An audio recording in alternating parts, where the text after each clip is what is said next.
was something else going on in Jedi. I never noticed it till today. They built another Death Star, right? Yeah. Now, the first one was completed and fully operational before the Rebels destroyed it. Luke blew it up. Give credit where credit's due. And the second one was still being built when they blew it up. Compliments of Lando Calrissian. Something just never sat right with me that second time around. I could never put my finger on it, but something just wasn't right. And you figured it out. The first Death Star was manned by the Imperial Army. The only people on board were stormtroopers, dignitaries, Imperials. Basically. So when they blew it up, no problem. Evil's punished. And the second time around? The second time around, it wasn't even done being built yet. It was still under construction. So A construction job of that magnitude would require a hell of a lot more manpower than the Imperial Army had to offer. I bet they brought independent contractors in on that thing. Plumbers, aluminum siders, roofers. Not just Imperials. Is that what you're getting at? Exactly. In order to get it built quickly and quietly, they'd hire anybody that can do the job. Think the average stormtrooper knows how to install a toilet main? All they know is killing in white uniforms. All right, so they bring in independent contractors.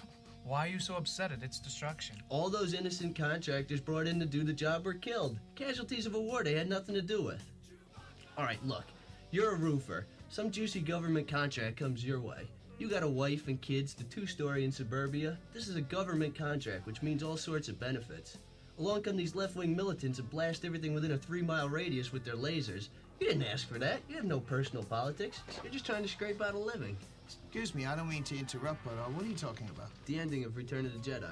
My friend here is trying to convince me that any independent contractors who were working on the uncompleted Death Star were innocent victims when they was destroyed by the rebels. Well, I'm a contractor myself. I'm a roofer. Done and ready home improvements. And speaking as a roofer, I can tell you a roofer's personal politics comes into play heavily when choosing jobs. Like when? 3 weeks ago, I was offered a job up in the hills, a beautiful house, tons of property, a simple reshingling job.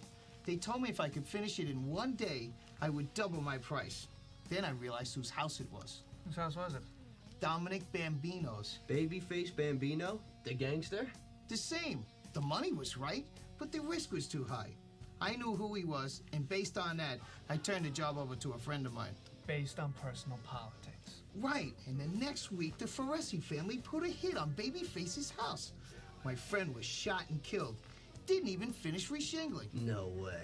I'm alive because I knew the risk involved in that particular client. My friend wasn't so lucky. Any contractor working on that Death Star knew the risk involved. If they got killed, it's their own fault.